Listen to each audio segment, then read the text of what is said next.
welcome sisters, back to our program On Target. And today is Tuesday. You know, we had Whit Monday. So hope that you enjoy that day. It's Pentecost is one of the most important period in Christendom. So we're back today on Target. The number to call is 4420175.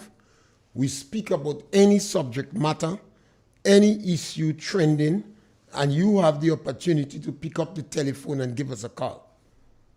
We're on RealFM 91.9, RealFM 91.5. We're on YouTube and Facebook. No need to worry. If you missed the program, you can always go back on YouTube for it. We encourage you to subscribe to the program, like the program, share the program. That is one of the ways you can help us to grow, and you can make your contributions to the program.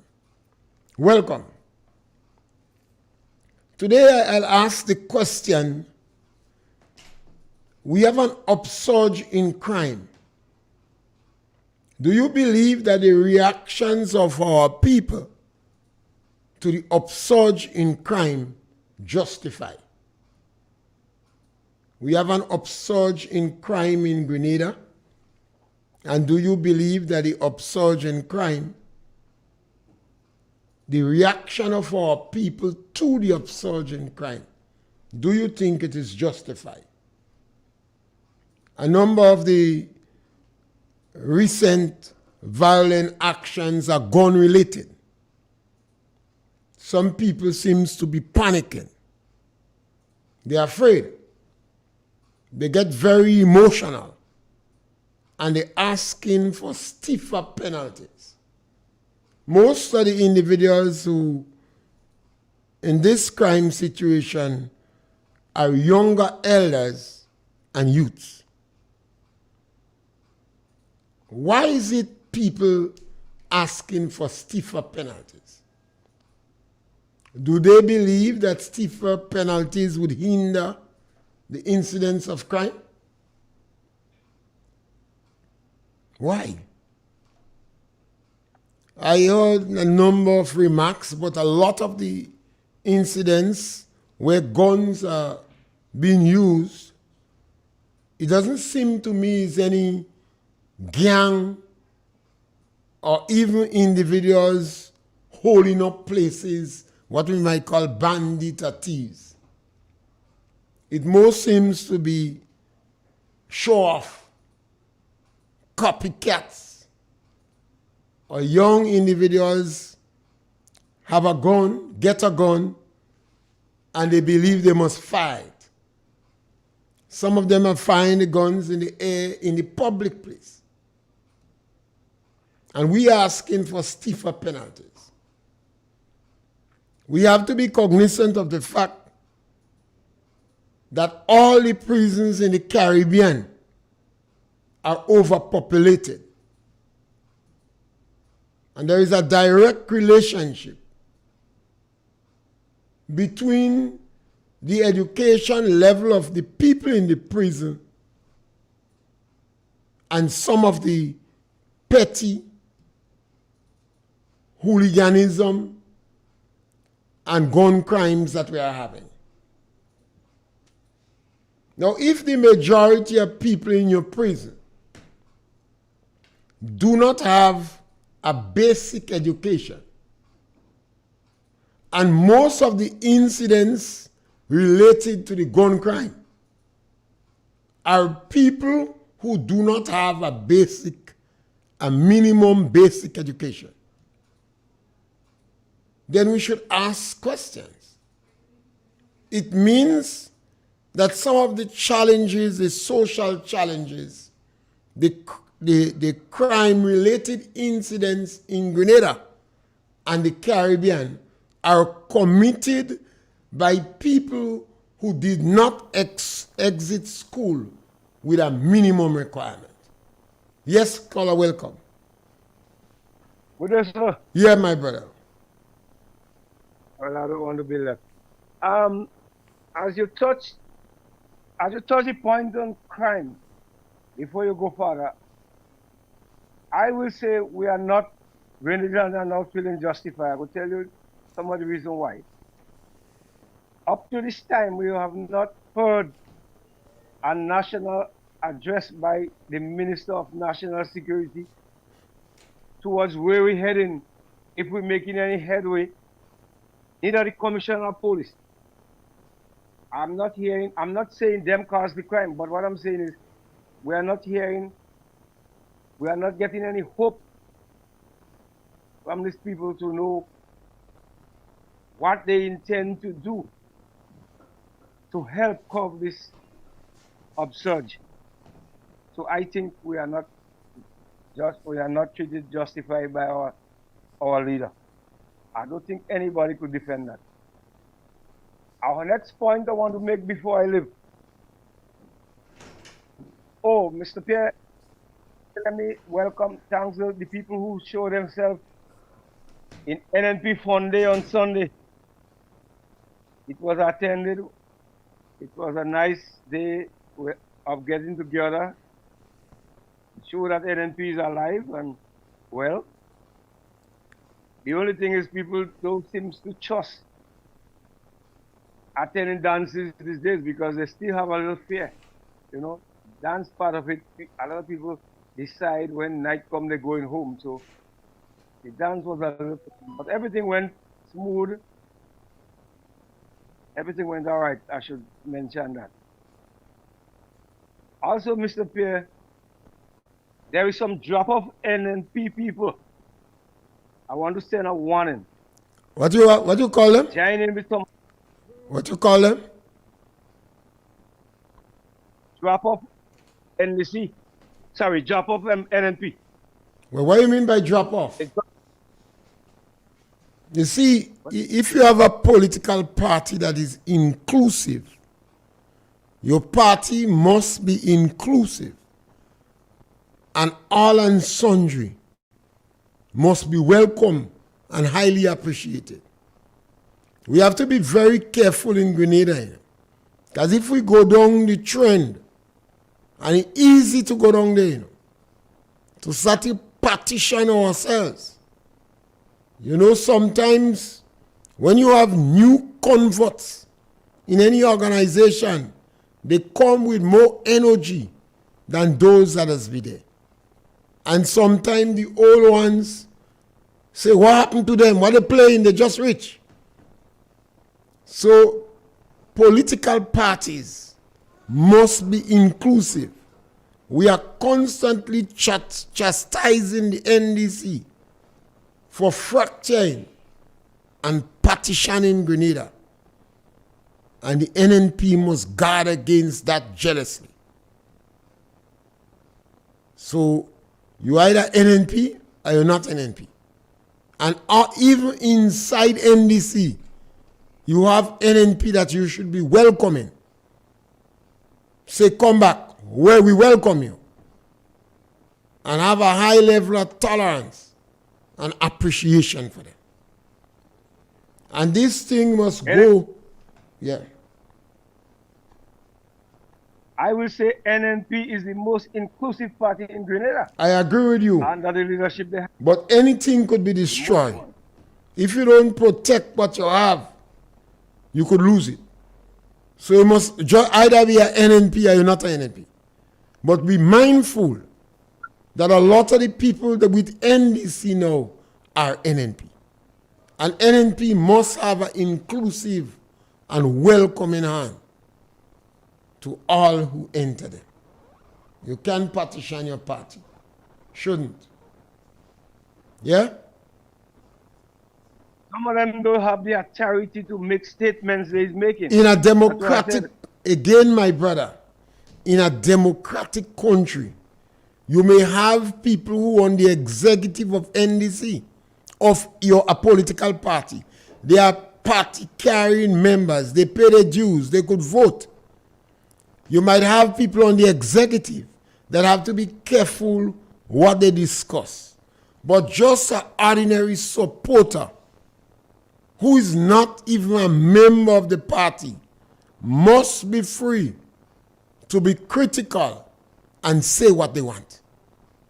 You see, this is not a one-party state you have.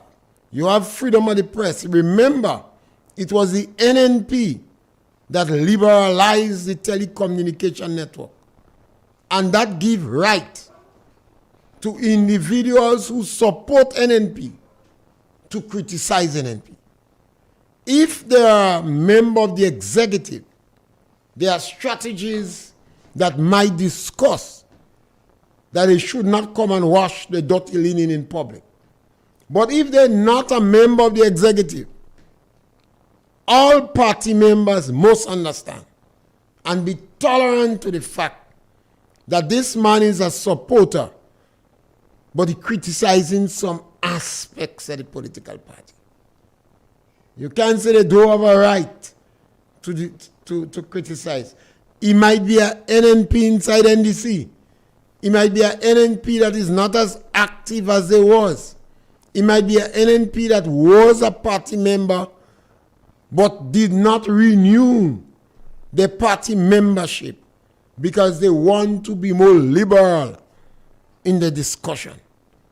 We must listen to them, examine what they say, and see if there is any good in it, or if it is just their opinion they are expressing. Otherwise, our democracy wouldn't grow. Because you support a political party does not mean that you will not criticize some aspects of what the party do. Because you criticize some aspect of a party, it doesn't mean you don't support them. But all of us have to be tolerant. Some people say, this man is my friend, and he criticized what I did. Yes, he could be your friend and be critical of something you do. So we have to guard against that color. We have to guard against it. Yeah? Thank you. We have to be very careful in Grenada. You see, we need to be careful more now than ever. And members of the NNP need to be careful. Because the NDC is enshrining a policy of victimization and political vengeance. That is what the restorative justice means. That is why they set up a ministry, MIT, for political mischief. And this thing could spread. People could say, if you do me, I do you back. If you say something with me, I say anything about your back. If I give you a shot last week and you don't support me this week, I'm taking back my shot. And this thing could have rippling effect in our country. And we have to guard against it jealously. You may do something for somebody and they are critical of you, but you have to guard against going and speak about what you did for them. All of us have to guard against that. Because we are human beings. And when you are hurt, you tend to come back and fight back. But you have to always cipher out what people say. That person is critical of what I said, not me.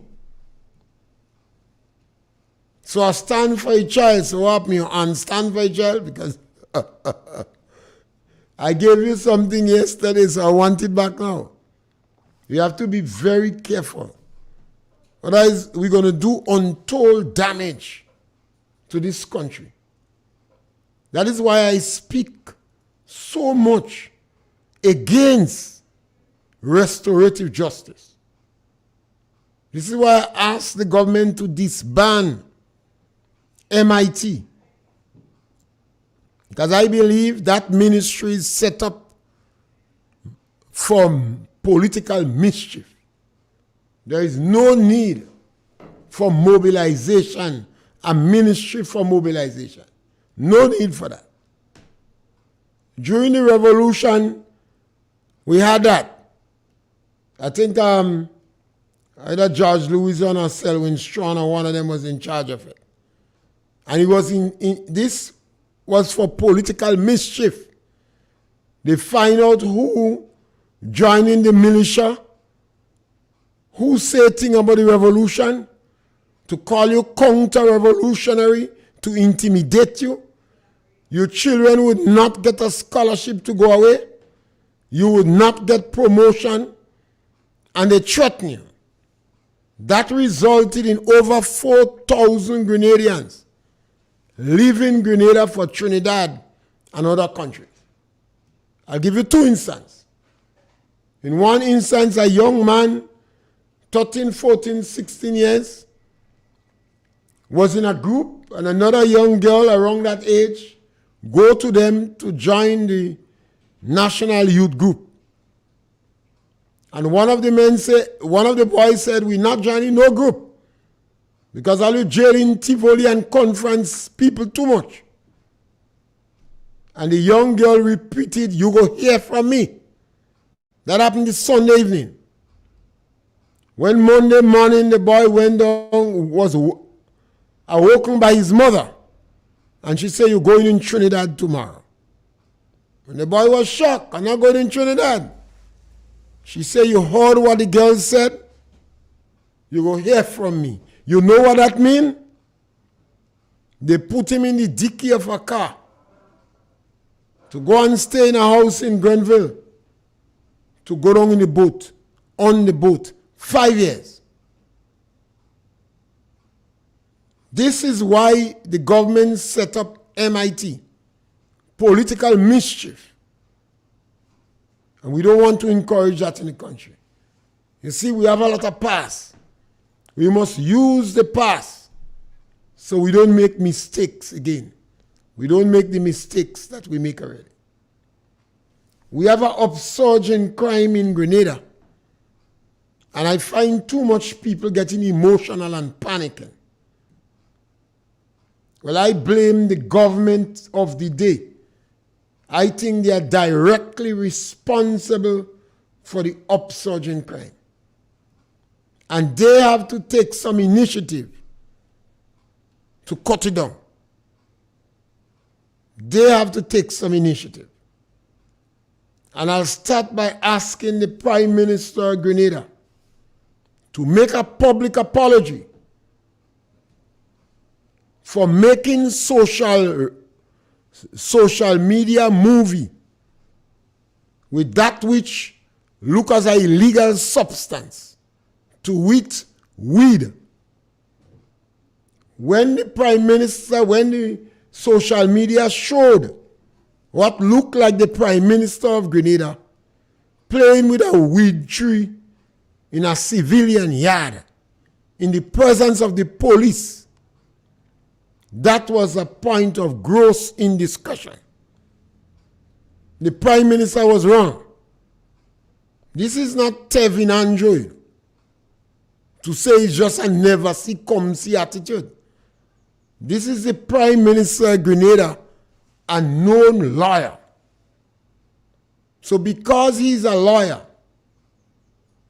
he knows better. And he must be held at a higher standard than Tevin Andrew. He needs to apologize to the public. I gave him enough time before I asked that. He needs to apologize to the public for that gross act of indiscretion. Weed is illegal. Even if they promise in the political campaign that they would legalize marijuana, it is illegal. So the Prime Minister had no right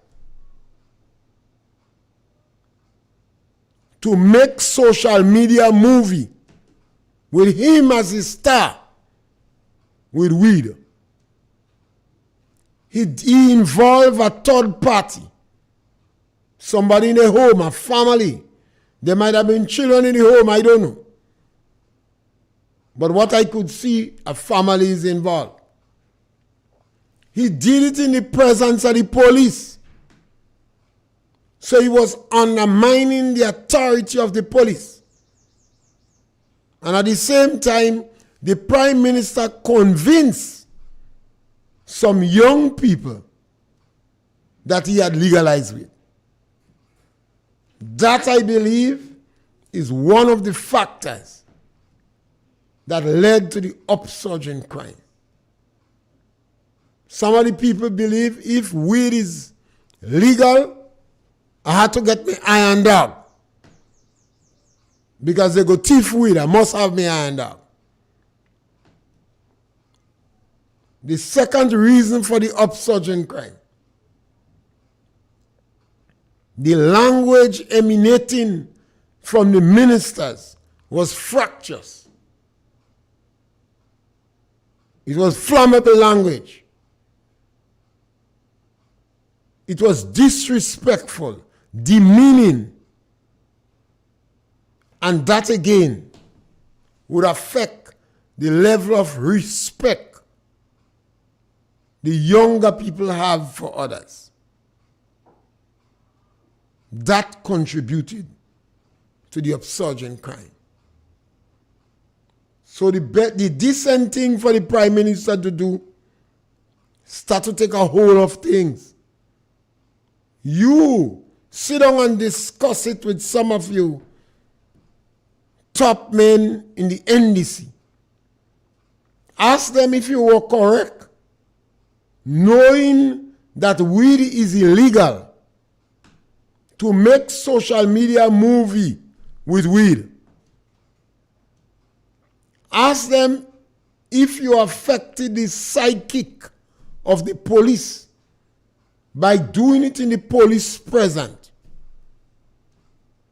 Ask them if young people seeing that could have contributed to the level of disrespect these young people have for the police and for authority. The Prime Minister of Grenada flaunted the law with impunity. He is the chief shepherd, and he's supposed to set an example. So I'm encouraging him to make an apology. You're new in the business, the public is going to accept it, and they may have more respect for you. Make an apology for making social media movie with that which seems as an illegal substance, weed. I say sometimes there are the underlying potential for violence in our country. But the National Democratic Congress removed the lead, and that gave rise to the upsurge in crime. Now we have emotional outbursts, and people are asking for stiffer penalties. And I say you have to be mindful that the prison is overpopulated, that most of the people in prison did not have a good secondary school education. Not a secondary school, but they exit school without the minimum basic requirement to have them being competitive on the job market. So I believe there is no need for us to panic.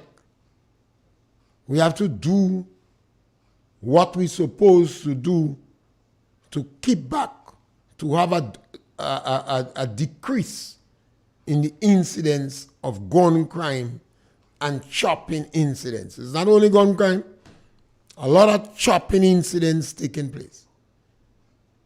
That is not gang related. But because people become so insensitive and hostile and showing contempt and disrespect for the law, it is resulting in violence. No other government has been more disrespectful to people than the National Democratic Congress.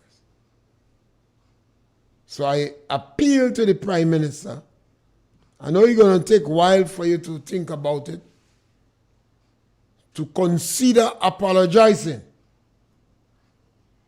for your act of indiscretion when you made social media with that which is an illegal substance, and speed up the process of legalizing weed. You said you're going to legalize it. You said it with conviction. And today the police has increased their attention to weed smokers and people who have weed. And more every day, you're hearing people arrested for small quantities of marijuana. One young man in the Paul's area said he was charged $10,000 in court. He was given 1 year to pay.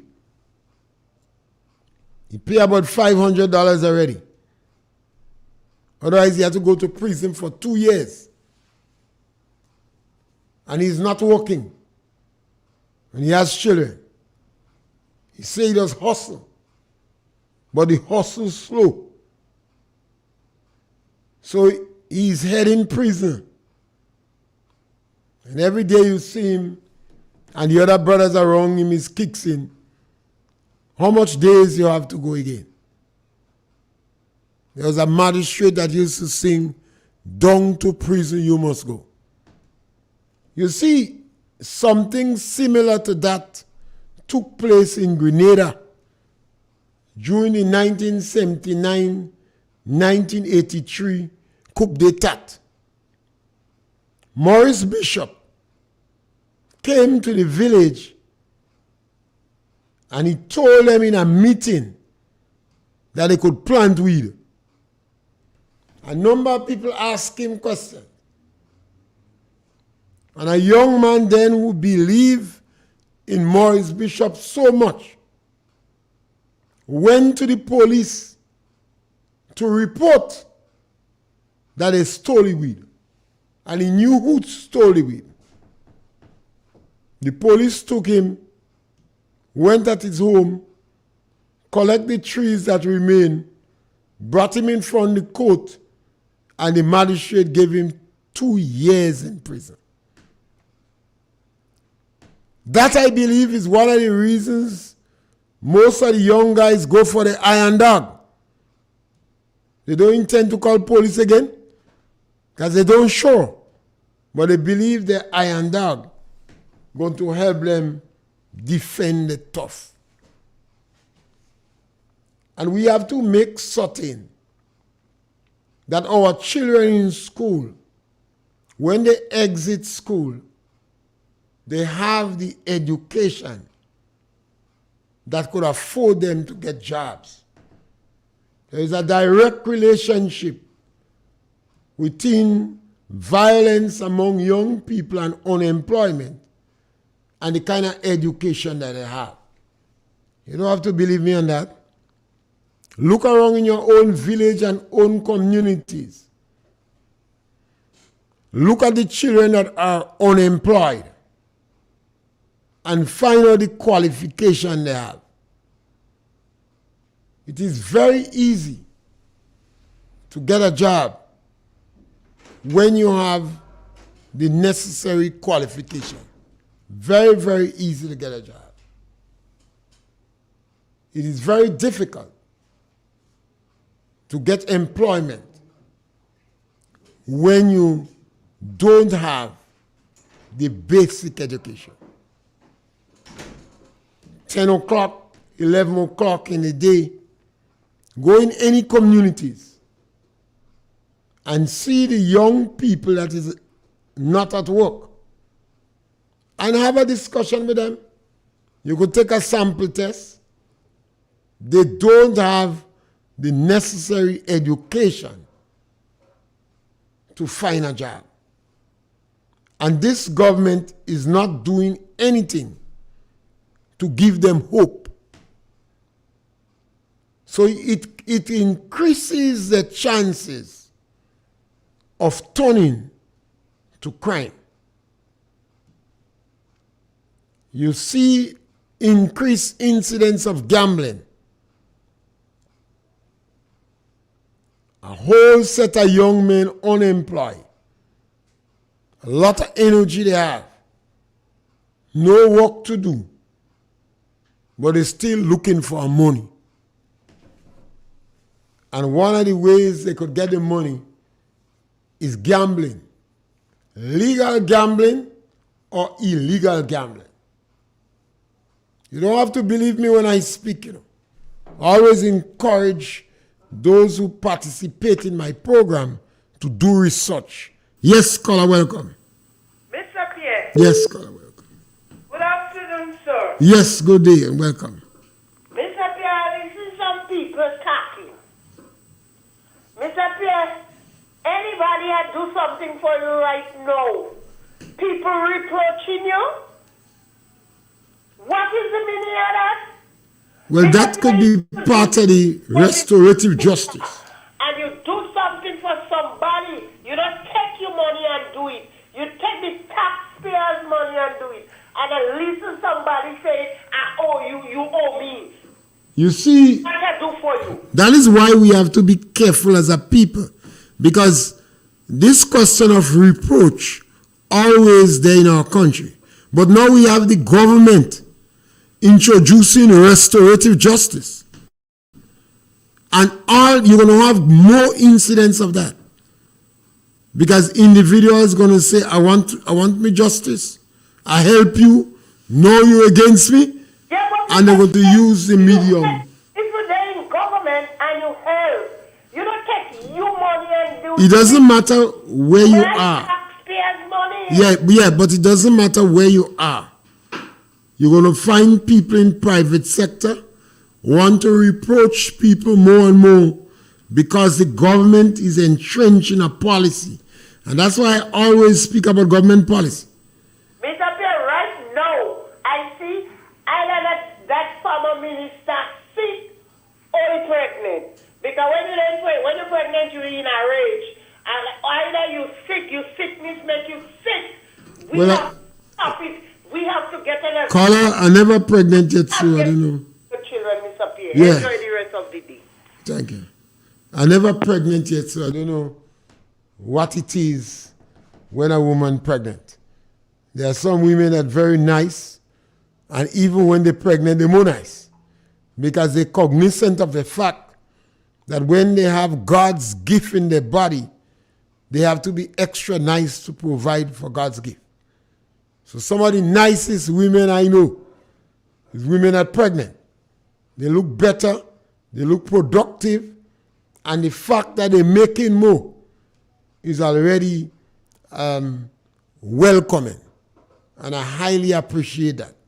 Remember, we have a small population that has not risen in any significant way in the last 78 years. So we need some more people. So where pregnancy is concerned, I always encourage women to get pregnant. Once you could, make some children. This 1 and 2 don't make no sense. Make some more once you could. And earlier you start above the legal age is better for the philosophy and the physiology and the whole phenomenon of pregnancy and making more. But we have to be prepared to discuss these issues about upsurge in crime in our communities. And sometimes the best place to start is in your community. You look at the young men in the community. Sometimes they are using obscenities now as if it's a joke. And they're threatening one another more. And some parents, you cannot abandon the sheep because some of the children are living with you. Or some of the youths are living with you. Some of the big man and woman living with you. So because they're living with you, you must show them that you disapprove of their behavior. Even though they're not listening to you. But do not give them approval for their bad behavior. We could do much more as a people to reduce the incidence of crime without trying to jail more people.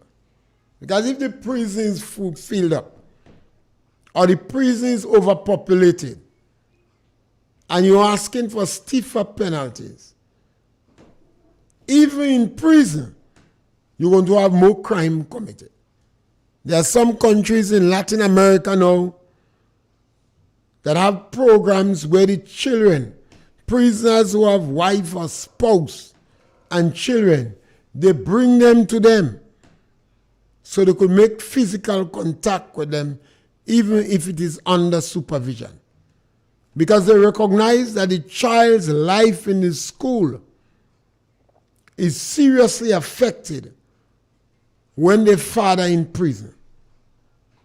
So you have a class and about 10 of the children, father in jail. And the children behaving very violently in class.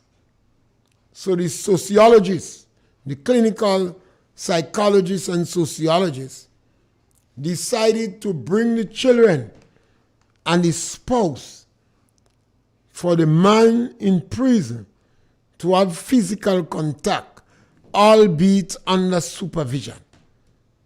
And they get the prisoners in prison to behave better. Our country must understand you mustn't lose hope. And that is why the first scholar expresses concern about the attitude of the government vis-a-vis crime. He said the government should speak about it. The police commissioner should speak about it because it gives people hope. Otherwise, you go and look for your iron dog to you. You say, well, how thing going on there? I need an iron dog. And you don't want that to happen. It could also have a reverse effect on the police. That because people are getting emotional and asking what the police doing, what the government doing, what the commissioner of police doing, immature police could start to pull the gun and fire the gun too. Because it'll be going in the police mind that I have a legal gun and I have authority to shoot. And then the poor police could end up on the shitty end of the stick. This thing has happened in the 70s. It's like a replay. You have incidents in the community. The police get involved to put peace. The war ends up between the police and the villagers. And the police believe they ain't taking no dis. When they say dis, they don't taking no disrespect from the civilians. And the civilians crying out police brutality. And you see people in a community helping those who come afoul of the law rather than the police. So the police must be very careful that you don't go firing gun indiscriminately. Don't shoot running people. And make certain that you shoot to defend yourself. Otherwise, the whole thing could turn. And the police could find themselves at the end of police brutality. The number to call is 442-0175. Parents have to always ask the question, would my children end up being involved in crime? What could I do today to prevent my children getting involved in crime? The majority of people who get involved in crime are the males. These kind of crimes. So you have to make certain that your son have a good education. We live in a Christian society. encourage your children to go to church. That sometimes help them to be full of empathy, to seek justice with compassion, to respect the elders, to respect the law. So even if somebody do you wrong, they must never take the law into their own hands. You have to encourage your children to do that. Report it to the police. The justice system in Grenada works. Albeit it might be slow, but it works. So we must not take the law into our own hands. We must have faith in the justice system. We must believe in it and give it a chance. You see, it is not about you alone, but it's about the whole society and your family members. So we want to encourage people. You have to stick that in your son's head. You have too much of young boys that is very disrespectful. They're very disrespectful. When they speak, you think you have pus pouring out. They're using obscenities in the hearing of the elderly, women, and in the presence of children. So you have to encourage them. If you don't grow them up, it's only the church that speak about morality, religion that speak about morality. Say what you want about religion negative. They that speak about morality. And if your sons are growing up in the community and they are already having encounters with the law, it's not a good sign. And it's you, mommy, that go bang your belly and ball. So you could do much more. Make certain that children in schools are involved in a group. I believe one of the secondary schools in St. George's insists that all children that go to the school must be involved in 2 groups. I particularly like that. If you know the secondary school that do that, you could call me and tell me. One of the secondary schools in St. George's, they insist that once you go to that school, you must be involved in at least 2 groups, not 1. You're well aware that PBC, the Presentation Boys College, have a strong choir where young boys go and sing. Some of them have the opportunity to travel. One boy during his school life told me he went to Guyana, Barbados, and Trinidad for the school. And he benefited immensely from it.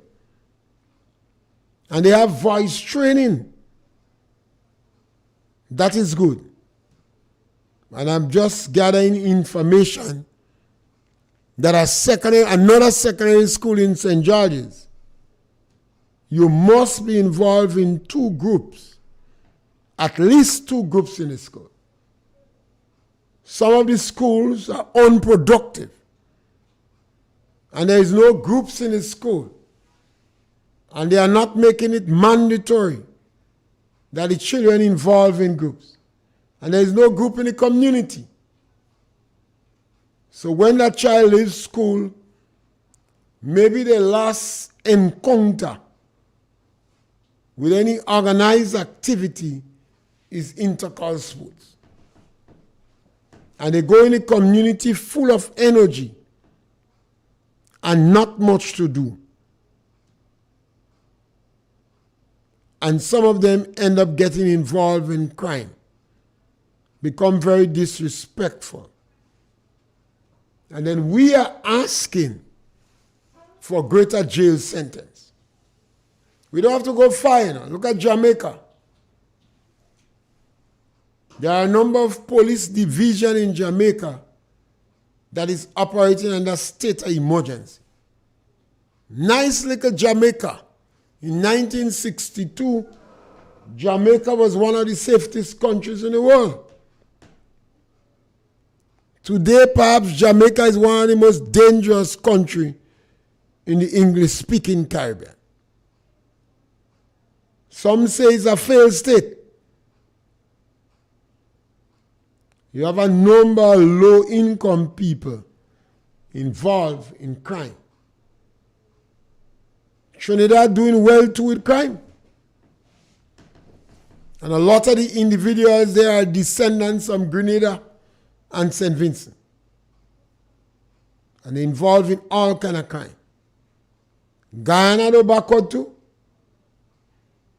And you're well aware the other islands. So this is not an isolated case. And there is no need for us to panic and get all emotion. But we must go to the root of the problem and solve it. Our education system has left a lot to be desired. 70% of the children that exit school do not have a basic education. So it is very difficult for them to be competitive on the job market. And that would cause all kind of frustration. They would then attempt to delve in the world of crime, marijuana, drugs, hustling, prostitutions,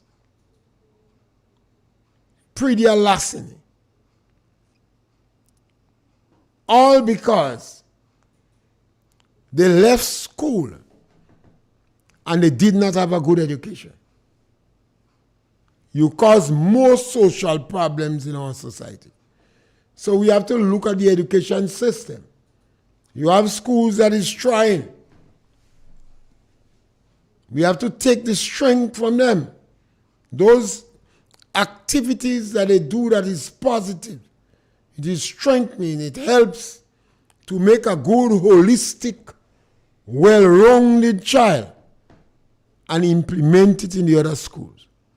You have schools that are not doing so good at all. And you have school that the society say is a factory producing delinquent students.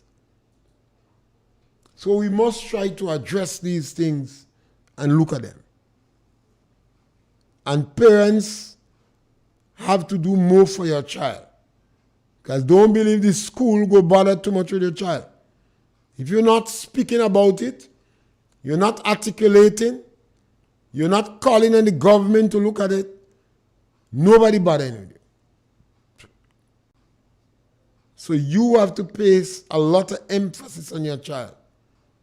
Make certain when your child by the time your child enters secondary school, there are some things your child must be able to do. Your child must be able to play 2 musical instruments. If the child have a good voice, try to get somebody to teach them voice control, teach them how to use that voice. Because the voice is a gift. If you don't use it, you go lose it. You have to encourage your children to work, to be responsible, to enter into small business investment. And you have to guide them in the school. Don't let them just do subject for numbers. Let them do the subjects that count. And they could add a subject for bragging rights. But your child must know maths and physics and chemistry. In today's world, even a mechanic need to know maths and physics and computer science, because everything now is computer and the internet. Data and all sort of things like that. And don't just let the child do subject for subject's sake. They give him that. They say you're looking dunce in maths. So do agriculture science. You can make it in physics. So do cookery. Child don't even want to cook, but they say that easier. Don't force your brain. Cookery easier. And the boys believe how they could stew meat and make oil down and make waters. So more and more today, you see more boys going and do cookery. Because they ram it in the head that your brain too soft for maths and physics and chemistry. Parents, encourage your children to do a foreign language. Spanish. Because of our geopolitical relationship with Venezuela and Mexico and Costa Rica, millions of people live in South America. Cuba.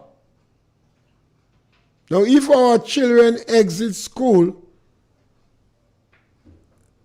and could do Spanish, it increases the chance of getting a scholarship in a Spanish country and staying the minimum time.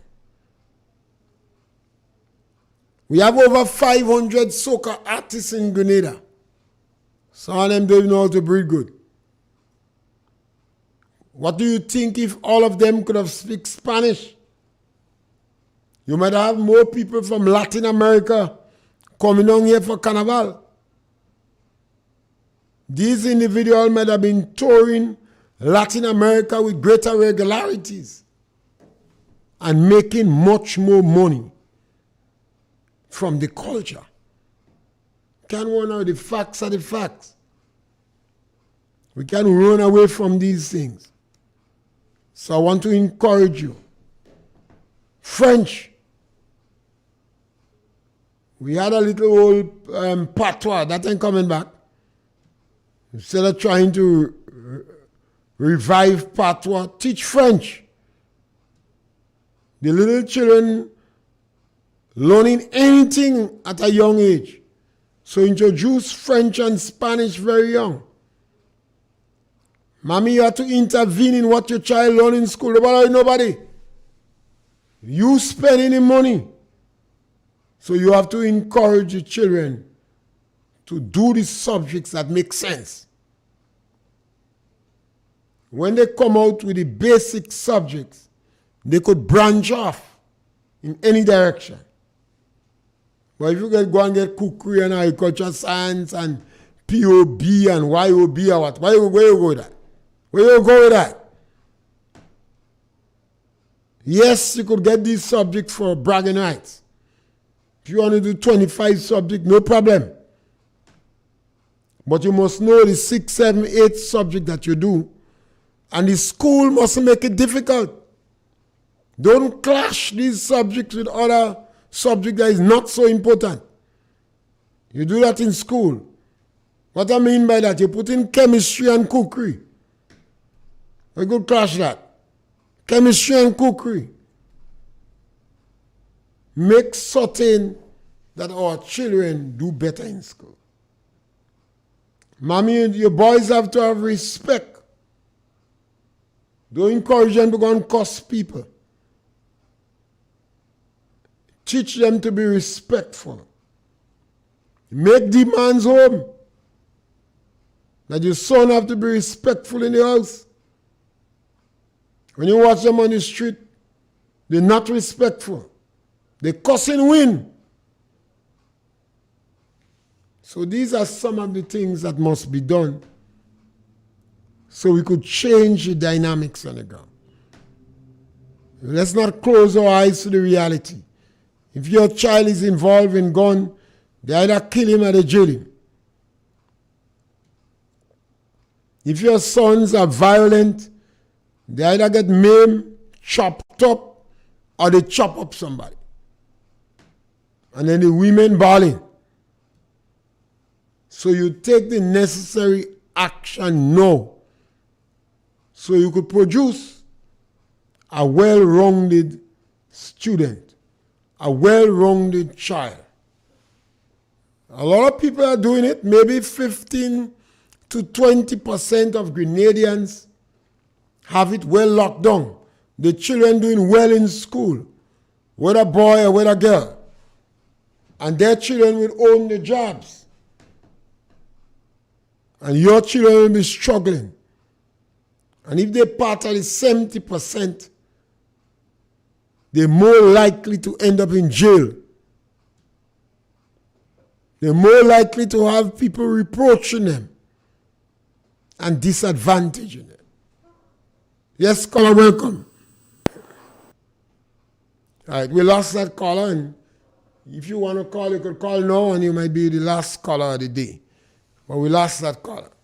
So the question we start with, the upsurge in crime and the reactions of our people, is it justified? And then we said government of Grenada is directly responsible for the upsurge in crime. And we appeal to the Prime Minister of Grenada to apologize. What it is was wrong. Was a great period of indiscretion. He made movie. He made social media movie with an illegal substance, to wit weed.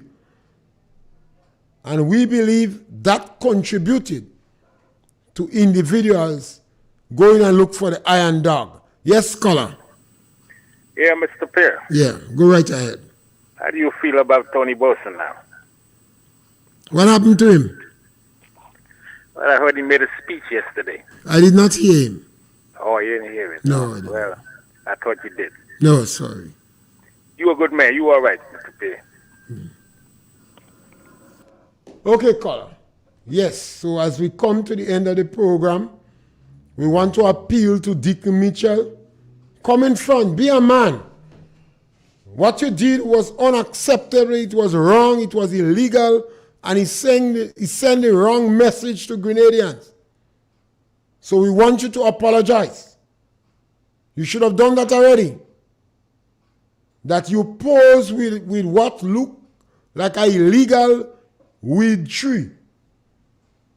And as a result of that, a number of the young people take it to mean that weed is illegal. And they seek the iron dog. So apologize. That was a great disrespect to the police. You dilute the significance of the police. You did it in the police presence. And Deacon Mitchell, you use a third person in Grenada. You use a home.